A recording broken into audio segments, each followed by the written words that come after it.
It's strange how that whenever I'm riding my bike or going for a long walk, I feel like there are all these really interesting threads of thoughts that I have, and in my own mind I'm thinking, I could talk about that, that could be a dialogue. But then whenever I sit down and I try to say it on camera, it's a lot harder. So, like, it's hard to just talk to a camera. Because really, a camera doesn't give you any feedback whatsoever. The only feedback you have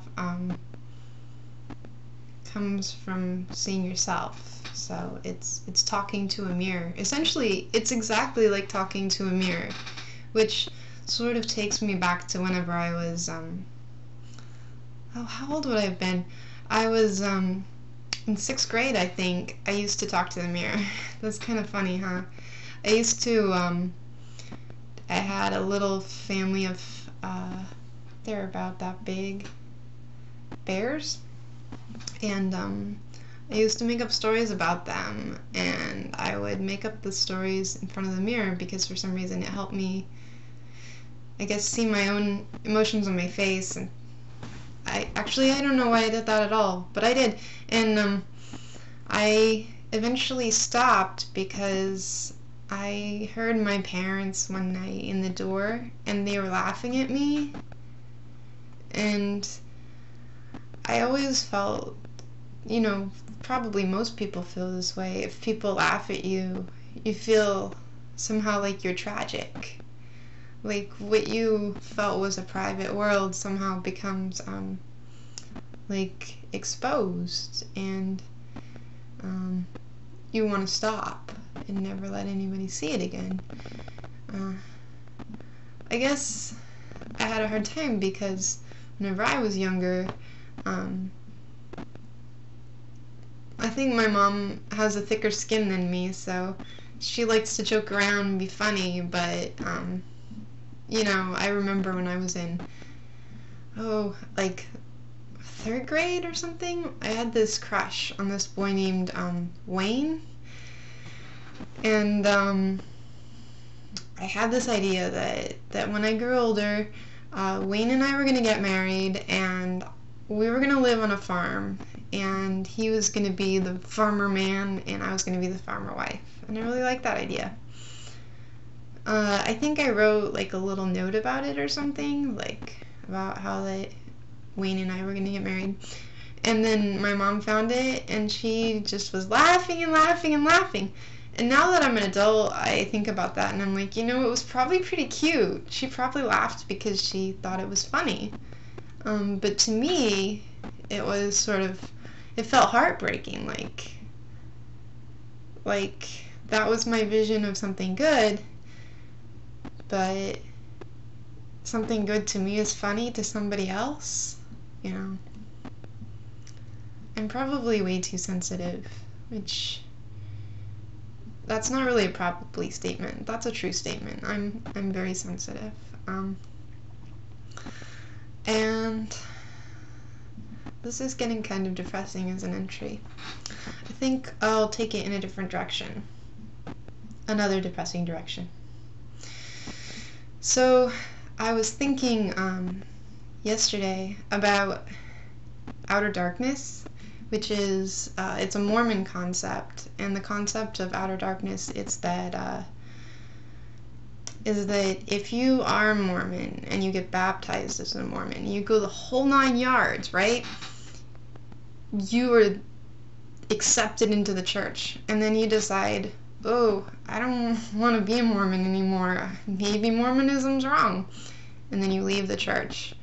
Well, the church says that after you die, if you were a Mormon and you're a good Mormon your whole life, and then you go to heaven, and then you go to Mormon heaven, and you like get the highest honors, you get to be president of your planet, or it's great, you know. And if you don't know the Mormon version of the good news. Like, say you're a Christian, say the Mormon guys knocked on your door, but you didn't let them in, so you never really heard their message. What happens is that you go to this sort of in-between place, and I guess it's like a holding zone, and the people from the planes come down and they're like, hey, we're sorry you missed the message back on Earth, but you still have a chance.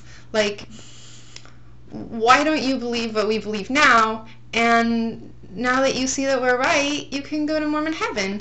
And then the people obviously would say, oh, you are right. Why, I just didn't realize it when I was on Earth, and thank you for telling me. And then, they do whatever ritual they need to do, be reborn. I don't remember this part, but then they get to go to heaven. Like, they get to go pass go. And not actually a whole lot of people go to Mormon hell, which I really found admirable and kind of surprising. So, like, in order to actually go to hell, you need to be a Hitler or Stalin. You need to really intentionally be a bad person.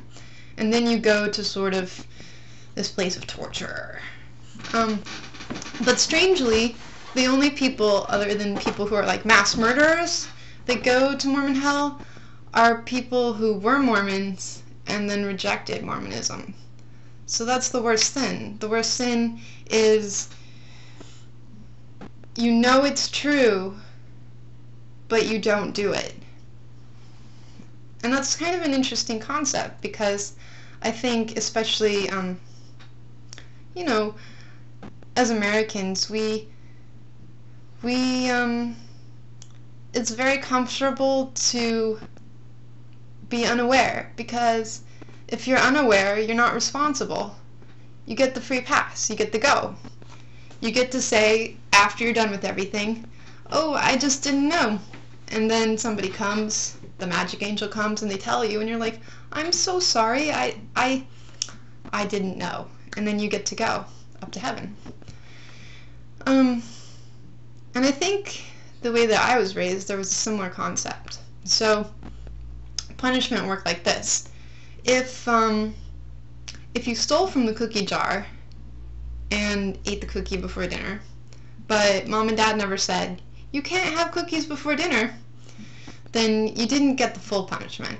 What you got was like the equivalent of a police warning. So mom says, hey, we haven't told you this before, but you are not allowed to eat cookies before dinner. And then you say, oh, that's a rule. I can't do that. And then the next time you do it, you know it's intentional. You're thinking, I really shouldn't eat this cookie before dinner, but maybe she won't notice. So you reach in the cookie jar and you eat it. But you knew it was wrong. So at that point, when mom sees you do it, she says, I told you not to do that. Now you get the spanking. My parents were big on spankings. Which is a general concept I kind of agree with, but I was thinking about it the other day, and I'm thinking, there's so many things all the time in my life, all the time, where you know what the better idea is and you don't do it.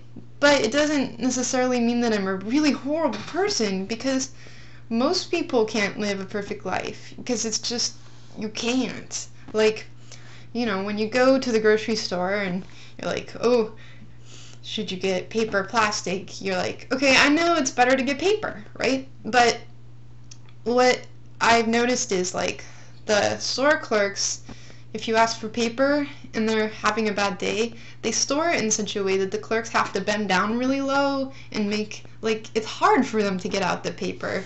It makes it like a kink in their day. And so then you feel like, oh, it's not worth the suffering of this person to ask for paper, right? So then you're like, well, if I were really a good person, I would just bring my own bag, right? But I only remember to bring my own bag once out of every 10 times, and often I'm buying enough food for a week, so, I don't want to bring 10 bags on my shoulder. That's kind of weird. Where was I going with this? Yes, how the extreme conservative guilt can flip into extreme liberal guilt. guilt. But guilt wouldn't exist, presumably, if you didn't know that you were doing anything wrong. So I guess that's where I'm going with this, is that I'm intrigued by the idea that, like, what if you could just always be doing the right thing? No. What if you could just... You see how it's a bind? You see how... Okay, for me, I like knowing things. I want to know what's going on. I want to understand. But the more that you understand, the harder your life is sometimes. You know, it's the whole Oedipus deal. When you finally see that what happened to you is that you've married your mother, then you have to poke your eyes out and run around in the field.